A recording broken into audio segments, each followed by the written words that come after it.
Okay, hello world. I am Dr. Tamia Austin, the Executive Director of the As One Foundation, where our mission is to empower families globally, delivering life-saving sickle cell education. And this is Warrior Talk Tuesday. For the past few weeks, we have been talking bone marrow donorship. And we had a great interview last week with Tiana, and she told us her entire experience. We shared some great links with you.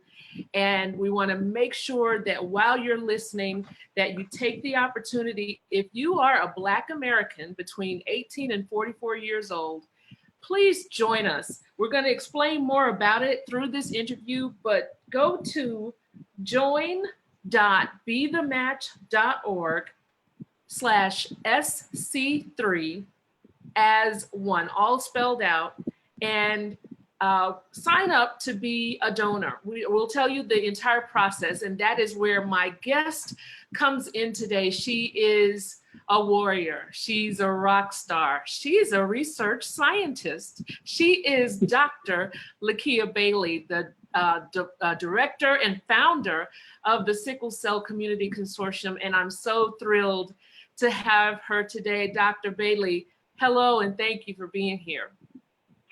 Hello, thank you so much for having me. I was delighted when I received your invitation. I'm excited to talk with you all today. Well, as you heard, we are talking marrow donorship today, and we would like to just jump right in. For this short 30 minutes that always goes by pretty fast, but the As One Foundation, we have joined an initiative powered by the consortium to add donors within the age category, Black American donors between the age categories of, what did I say, 18 to 55, 18 to 45. And we're on a mission to add 50 plus donors in that category to the registry. But why are we doing that? Why did you invite us to do that? What is the work of the consortium all about, where that stands? All right. So the consortium is a much broader initiative that is comprised of sickle cell patients, caregivers, and community-based organizations. And the entire goal and objective is really to empower our community to, I guess it's cliche, but to be that change that we want to see. It's really where it all started. There are quite a few of us, and warriors, patients, we are all things that all people are.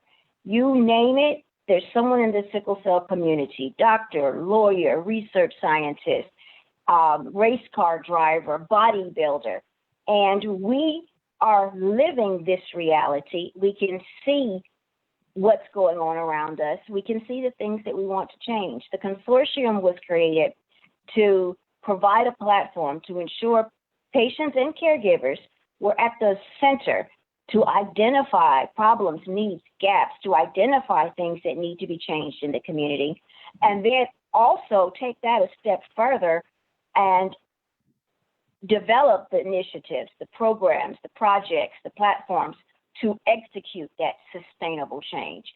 And this program that we're partnered with you on was we created a partnership with Be the Match, also known as NMDP, National Marrow Donor Program, to extend Black Americans into the registry. And I'm sure you'll talk about it, but the statistics and the numbers, it's not great. And we've got to improve and do better. So I had the idea to they need donors, and our partner CBOs need be able to practice, and not just practice, I'm sorry, that's not the right word, need to be able to do projects through their organizations that enable them to create a program and find a need and fill that need. And so we kind of married the two. Okay. I need to be able to help partners be able to do these kind of projects. They need donors, so let's put it together. And we created a RFP, request for proposals, and we were able to launch our very first ever request for proposals that was open to our partners to develop and come up with cool and innovative ideas to increase the registry. And so we opened it up, and there were 4 awardees that won the award with your project and how you're going to help be the match. And As One was one of the 4 winners, awardees who were awarded a sort of a grant, a project to be able to help. So that was the need that was identified. We need more Black Americans, and you all created a cool project to address that need. And so the consortium was sort of that middleman that brought the two together. And, you know, the As One Foundation, we originally, we've been operating since about 2012 under a sickle cell trait focused mission. Earlier this year, and I do believe it was a combination of need, you know, desire, as well as, you know, just the world changing, COVID-19 happening, and really, you know, helped us to focus and pivot to where the need is great and where opportunity is for us to make a global impact. So we expanded our mission to be inclusive of sickle cell, and I don't know how all the graces of God fell upon us to have us be attracted to Lisa Rose, formerly of Hope for SCD, to join us and bring all of her 16 years, I believe she said, or maybe it was 6 years as Hope for SCD, sickle cell focused education, and our 11, 12 years of sickle cell trait focused education together to form this mission. And this is one of our very first projects together at, you know, post new mission to assist in the securing of more donors. We signed up to bring 50 to the registry, because I believe the statistic goes there's a 27% chance that Black Americans will need the services of the registry, but only represent about 4% of the registry. So if nothing else, we need to add some balance to those numbers. And so we're grateful for that. But where I was getting is that you are a sickle cell warrior. You do deal with the pain and the crisis and, you know, just the crazy ups and downs. And you have accomplished so much. You've accomplished so much. You've accomplished through education, and now you founded this organization. You found dollars and resources for organizations to take advantage of, because, and I think you have a unique perspective being a patient, but also understanding via the education what is required. And here we are 5 years later for the consortium. This is your vision come to life. And I would say on behalf of all of the credentialed organizations, the patient leaders, the CBOs, and just the hangers on, you know, thank you. Thank you so much for thinking of that, because you certainly have a lot of priorities. Would you agree? I would agree. We do. So speaking of you, Dr. Bailey, can you just give us a brief history of the consortium? How, you know, what were you thinking to bring it together, to bring it to life? We got to talk to Tosin a few weeks ago. So I'm asking questions that I kind of know the answers to, but our listeners, you know, I really want to know who they're listening to today. Okay. Well, so as you mentioned, I am a sickle cell warrior. I do have sickle cell disease, and I was working on my doctorate degree in molecular hematology and regenerative medicine. And I had started going to sickle cell camps, and I got introduced to Dominique Friend, and me and a friend of mine, Kenneth, we went to one of Dominique's events, and I started being a camp counselor, and I got more and more involved in the sickle cell community, and my research was in sickle cell. And eventually, I got to know so many people, and there was a constant sort of thread of conversation around wanting to ensure that the patients had a strong voice in education, advocacy, awareness, policy, legislation. I personally believe that the sickle cell patient and caregiver is the most important voice in the room. When sickle cell is being discussed in any capacity, that person, that warrior, that caregiver, the most important voice in the room. And it started with talking to a lot of people. There was an amazing advocate. We lost her, Phyllis, and Phyllis had her organization, and Phyllis Zachary Thomas was absolutely amazing. And her soldier network was building bridges, and we kept talking about how we needed to ensure that patients and families had a stronger voice, but also CBOs, regardless of size, were able to gather the training and resources they need to be effective in that space. And so after having that same conversation a lot over and over, and then we did lose Phyllis. And when we lost her, I reached out to various people to see if we were going to be able to keep that going, and just, it was a need. Essentially, there was a need. And so in February of 2014, the FDA held a patient-focused drug development meeting, and they brought together a lot of patients, caregivers, CBOs from all over the country, came to be part of this meeting. And when I realized that so many people were going to be in Maryland all at the same time for the FDA, and we've been having this conversation for so long, I realized it was an opportunity. And I called as many people as I could think, as many organizations as I could think of, even cold called people that I'd never actually met before, like Cassandra of Sickle Cell 101, and just so many different people. Like, we've been talking about this for a while. Francine, just so many amazing people, the Sick Cells, and I don't know that they had formed formally yet, but Marcus, who we lost recently, and his mother was there, and there were just so many people that I just cold called people that didn't even know who they were, and everyone I could think of. And I said, we're going to be all together in February, and we've been talking about this. Let's just have a meeting and build it. Let's create an organization. Let's create a network so that we could make this happen, and we can just start executing this vision that so many different people have had. We all met.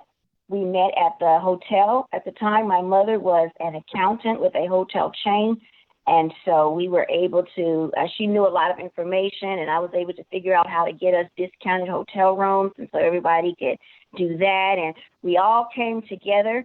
We had a meeting, and we outlined what this would look like, what we want to do, how we want to build it.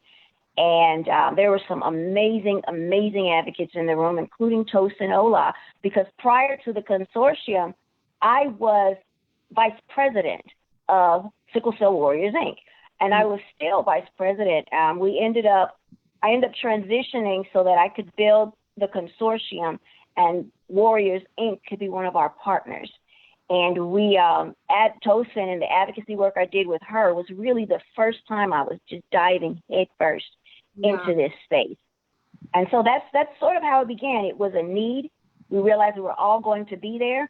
So we met in February. Then we went to Friendly's, I think it's called, a restaurant. We laid it out. We enjoyed time with each other. We decided. And then August of 2015, we got our 501c3. And then in March of 2016, we held our first leadership summit, and we've just been going from there. Going ever since. I mean, so one of the, Lisa Rose says, that's an understatement. Dr. Bailey is a powerhouse, and I would have to say I agree 100%. I'm just, I consider myself a genotype AA warrior. I don't have sickle cell, but I have blood, and I came to the sickle cell world via our founder who has sickle cell trait. He's AS, and he lost his brother. And I've just been, interested. I've just been curious about sickle cell ever since coming to that organization and hearing more and more about it, and hearing, unfortunately, about the missteps and the gaps and the horrible experiences sometimes the warriors can have in hospitalizations in the emergency rooms. But the family, the embracing, the incredible advocacy that happens, people are taking care of people that they may not necessarily be blood relatives of, but are connected by this sickle cell. So this community runs deep, and the world might as well get ready, even if the world ain't ready, because sickle cell is coming. And I'm talking about the work of the consortium, the work of all of us CEOs, the patients, the ideas, the potential that's there, that we have to see addressed, and we are the change that we want to see. We have taken it upon ourselves to make the difference, and we're going to bring the funders along. We're going to bring the system with us because we're making it. We are making the system. So fast forward to today. We, as I said, the As One Foundation, we have linked up to put a dent in that statistic. As we said, Black Americans represent only 4% of the registry, but have a 27% likelihood of needing the services. So we want to dispel some myths today and talk about your personal experience. Let's start from the basics. We need blood donors as well, but the Be the Match program is not necessarily you sign up today, you're going to donate bone marrow today. That's right. What is the bone marrow program, and what can a person expect to do when they sign up? Okay, that's fantastic. So the way that NMDP, the way Be the Match works is, and it's fantastic even for right now with the environment that we're living in, when you sign up, you will be sent a kit. And with that kit, you'll take your sample and you will do it entirely in your home. And then you can mail it back in. And it's a simple cheek swab. And you mail it back in, you follow the instructions, and all of your participants and your viewers can use your text message. It's SC3 as one, I believe. Yes, SC3 as one. Text and you can give them 61474. We'll put that in the comments. Fantastic. Or visit the URL and get the kit. You do it at home and mail it back in. That's the important part. Mail it back in. Now, here's what you're saying there. You're saying that you recognize the chances that somebody might be a match to you may actually be rather small. And you might not hear of someone for another year, but that you want to be considered. If there is a match that arises, that you're willing to consider being the one to save their life. And it is not signing on the line, an actual commitment. I will drop everything and go wherever I need to go. But what you're saying in that moment is, I recognize that there are a lot of people in the world who my bone marrow could possibly save their life. And I will consider it. And so you may never hear again. And then you might. It could be a week or 3 years, and you'll get a call that says you've been activated. You are a match for a person who is anonymous. You are anonymous to them. They are anonymous to you, unless both sides consent, and then Be the Match allows you to know who the other is. And they do that. And then even then, if you are in the middle of your honeymoon, they're not going to ask you to just drop it. There's a lot that goes into that. But at that moment, you're saying, well, all right, let's move forward and see if I'm still compatible, if we can still make this happen.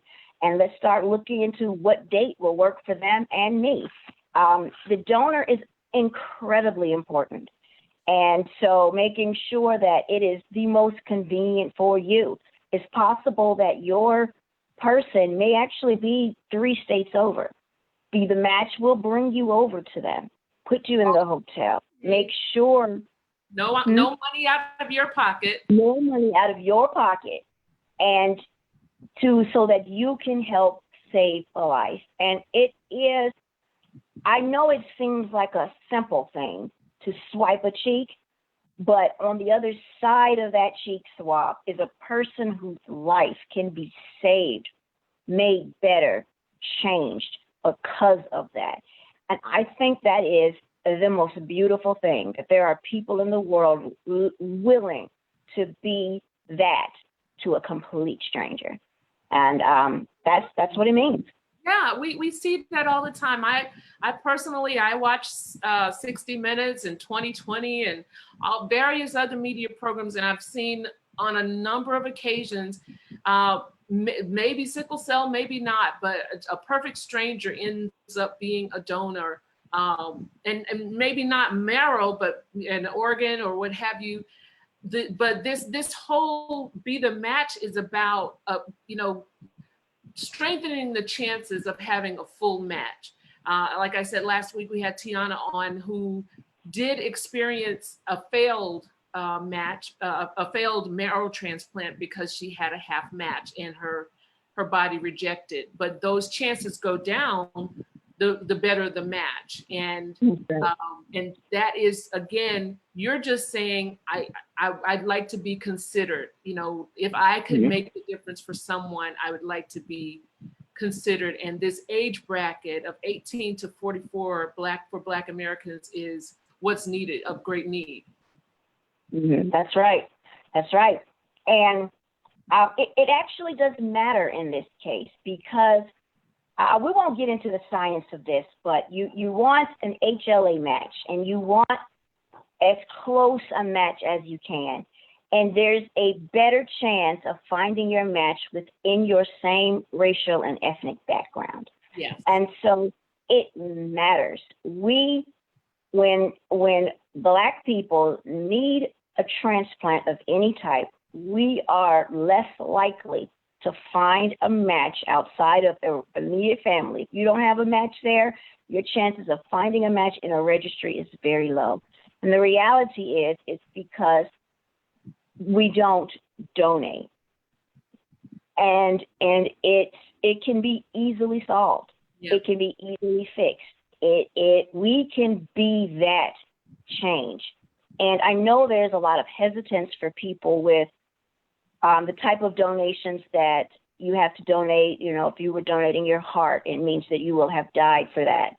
And those are exceptionally important too, because if a Black person needs those kinds of transplants, the chances of coming off of a registry is very, very small outside of your family.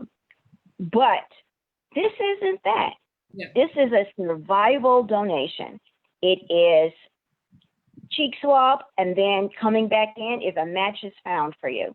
And it is a beautiful thing, but we have to have people available in order to say, yes, I will consider this. I want to be in this registry. I want to save a life. And all you have to do is go to that website, or you can text SC3 as 1 to 61474.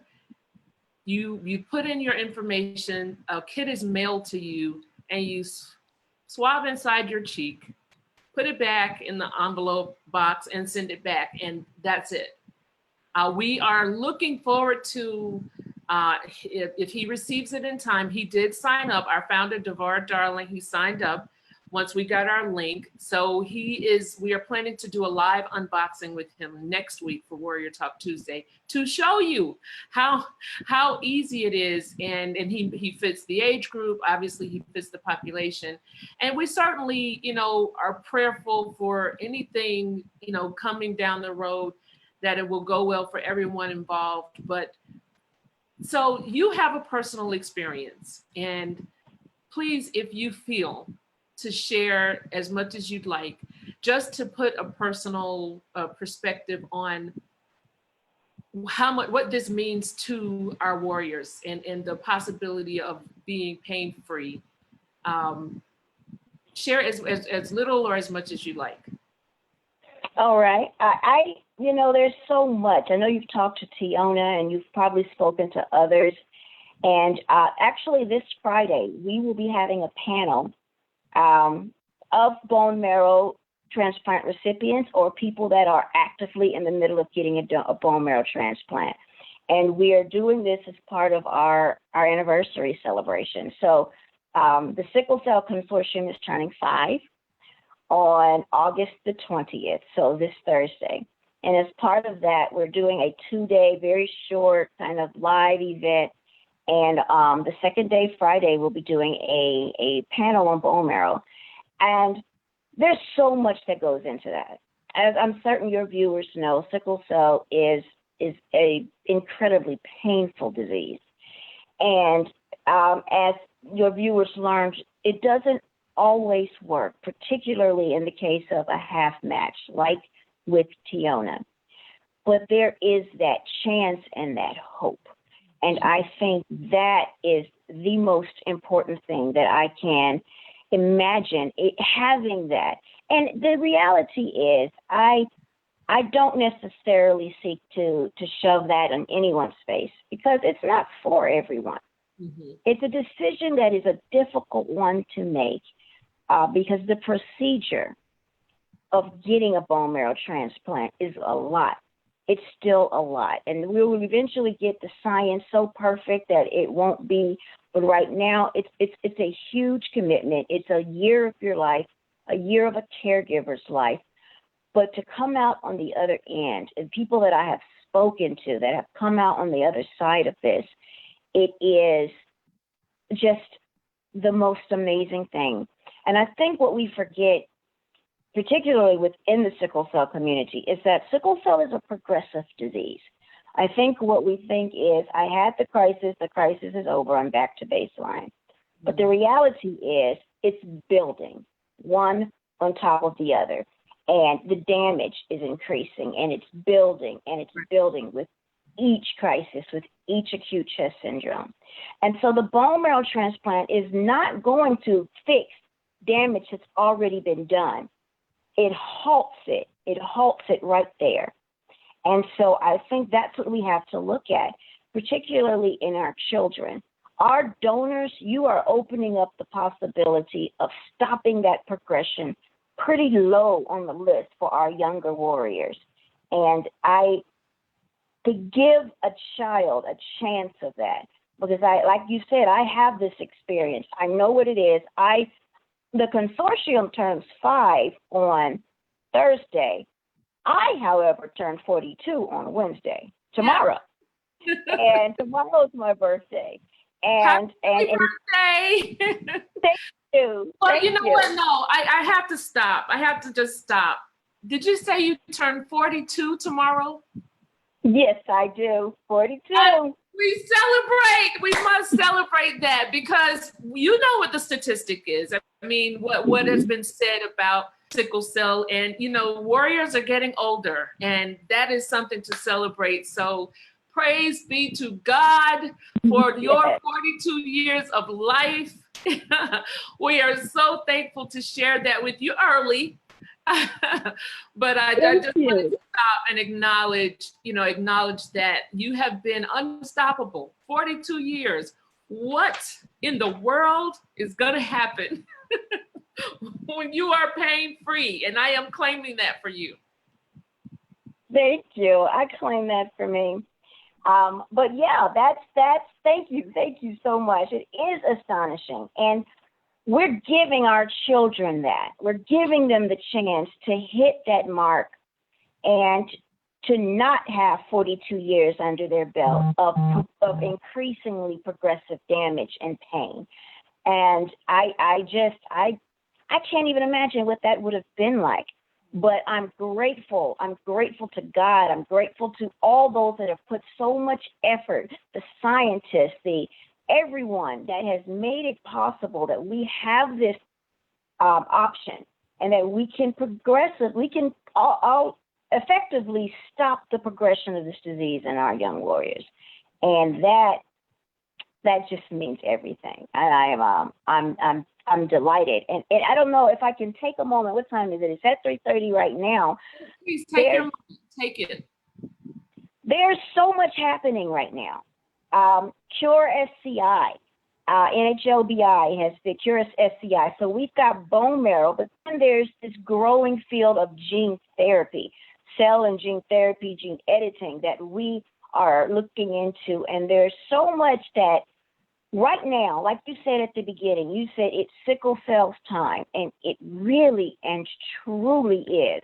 And we're creating an environment where the warriors being born today could effectively be that last generation that is born with no options, that's born and there's no place to go. Because the warriors that these children will have will be born into a world where bone marrow transplant has been around and we've got that protocol down. And gene therapy has been around enough years that we have worked out the cracks and the kinks, and they will be born into a world where they have so many options. And I love that. And I love that I have lived to see it. And I think that is absolutely astonishing. So is there, we can make sure that they're in the comments. Is there a link or anything that's coming up? Of course, we're going to post again the link to join the Be the Match registry. And we have one other thing to tell you about with the AS1, but that Cure, did you say SCI? Cure SCI, Cure Sickle Cell Initiative. I'm honored to be one of the voting members of the executive committee of Cure SCI. And it is an initiative that was started by NHLBI with a goal to find a cure for sickle cell, to make a viable cure accessible within the next 5 to 10 years. And when they first presented it to a group of us, they brought a group of advocates together in a room. I thought, okay, sure. But then they asked me a couple months later to be part of the executive committee. And sitting in on those meetings, I realized that it's not unrealistic at all, that we are really that close. And after Cure SCI started and well on our way, bringing together the greatest minds in sickle cell, outlining this is what needs to happen on the path for a cure. These are the groups that are best likely to do the research and to figure out how to make this happen, and then applying our efforts to that. And then after all of that got started, you may remember Gates announced a $100 million fund for a very similar thing, to find a cure, to find resources and access to, and that's on top of the work that was being done. All of that is on top of the work of industry, pharma, places like Bluebird Bio, CRISPR, Vertex, that are working on gene editing as well. And then we've got all of the pharma like Pfizer, GBT, Novartis, who are actively putting drugs out there, and so many other ones that are Emmaus, that are, those are the ones, you know, with the active, but then there's so many others that are currently studying things right now.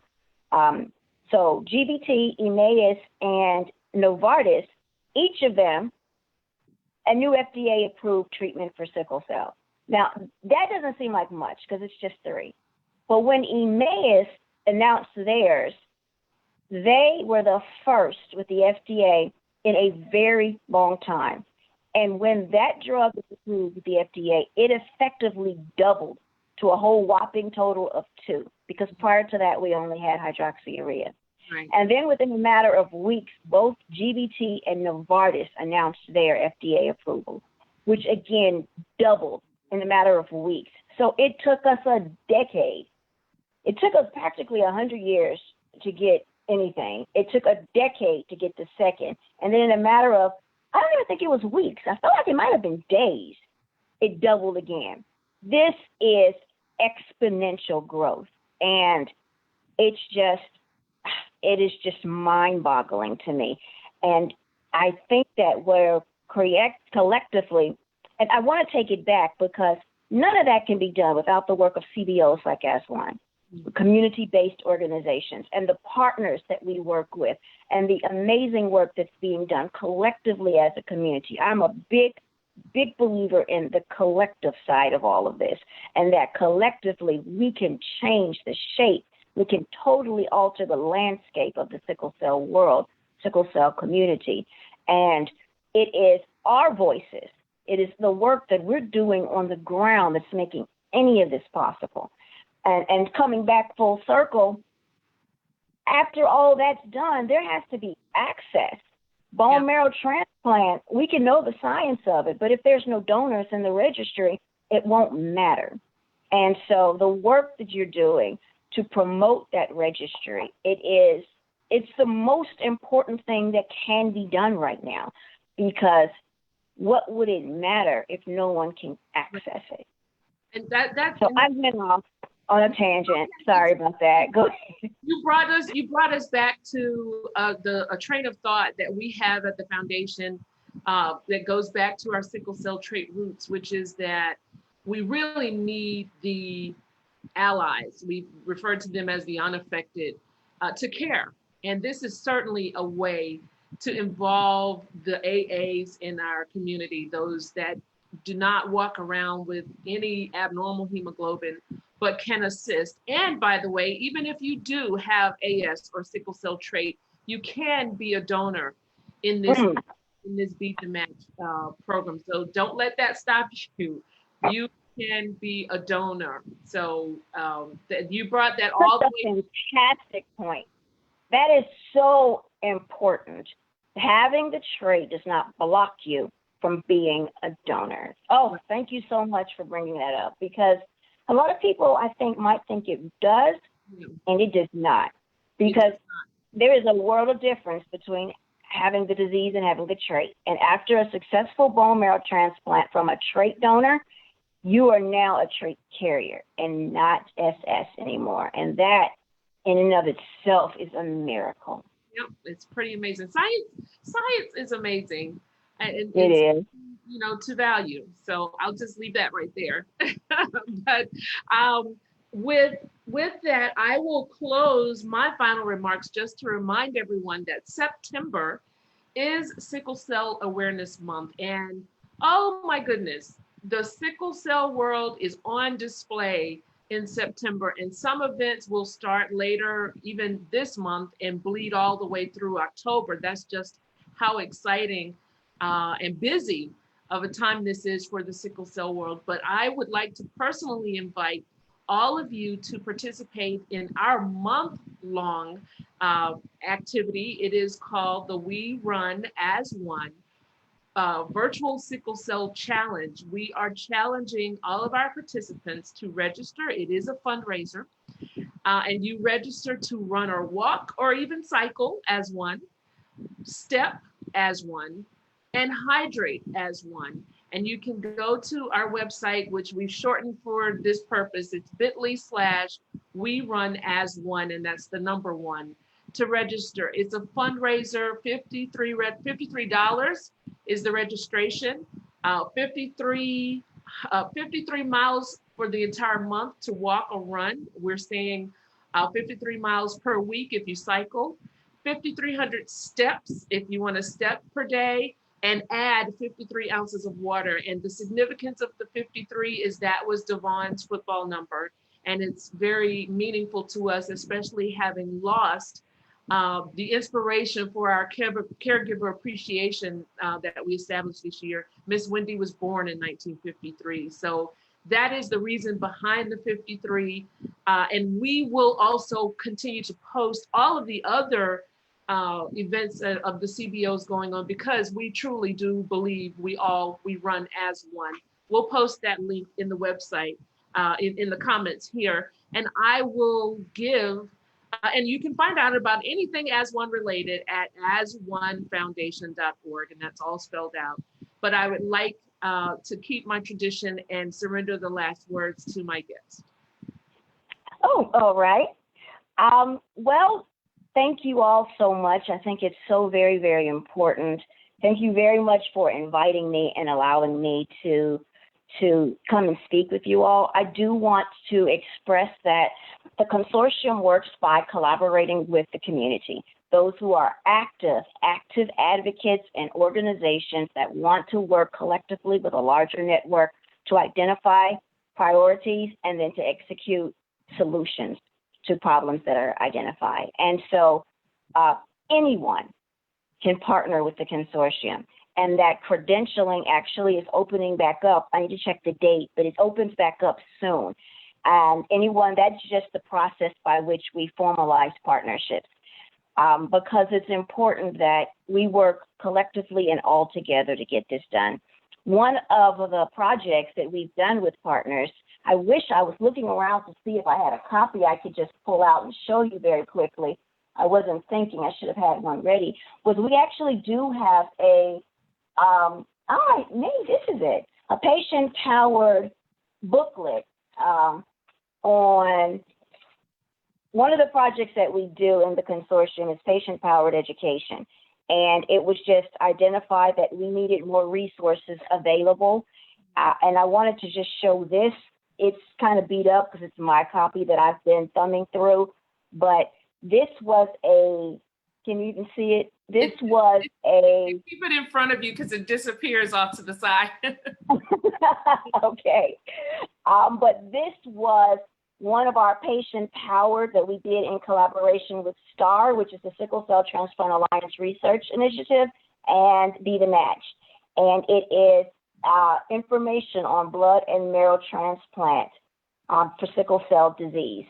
And so this is available for anyone that wants to take a look and read more. It's digitally available for free of charge, and we can actually mail them out in bulk for any organization or group or hospital or clinic that needs it for the cost of shipping.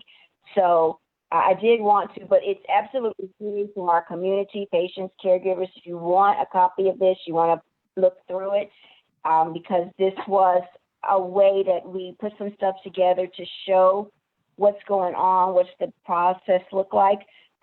We need donors very much, but we also need warriors to understand what it is and to manage expectations, what it does and does not do, what it means to have a bone marrow transplant. Invite you all to join us Friday at 5 p.m. Eastern. We're going live on Facebook, and there's flyers floating around for the link if you want to join us directly in Zoom, and then we'll go live on Facebook just like this to learn more about bone marrow transplant. It is our anniversary on Thursday, and we're focusing on our creative things that we do, because we do a lot in science and things like that. But we've got a short film, and so we're going to premiere the trailer and there will be a panel with the director, the producer, executive producer, and the main actress. And we're going to have a workshop on screenwriting on Thursday. So for those interested in the creative side of things and creative side of advocacy, advocacy is more than getting up and sharing your story. It's more than getting up and teaching. You can do it in a lot of different ways. You can educate and make people aware in a lot of different ways. And so all of that's Thursday and Friday, and it should be very, very cool. Thank you so much. Everyone, please, you're saving a life. You could be saving the life of your neighbor, anyone. You have no idea. And it's a very simple thing to join the registry. And this is also a fundraising initiative.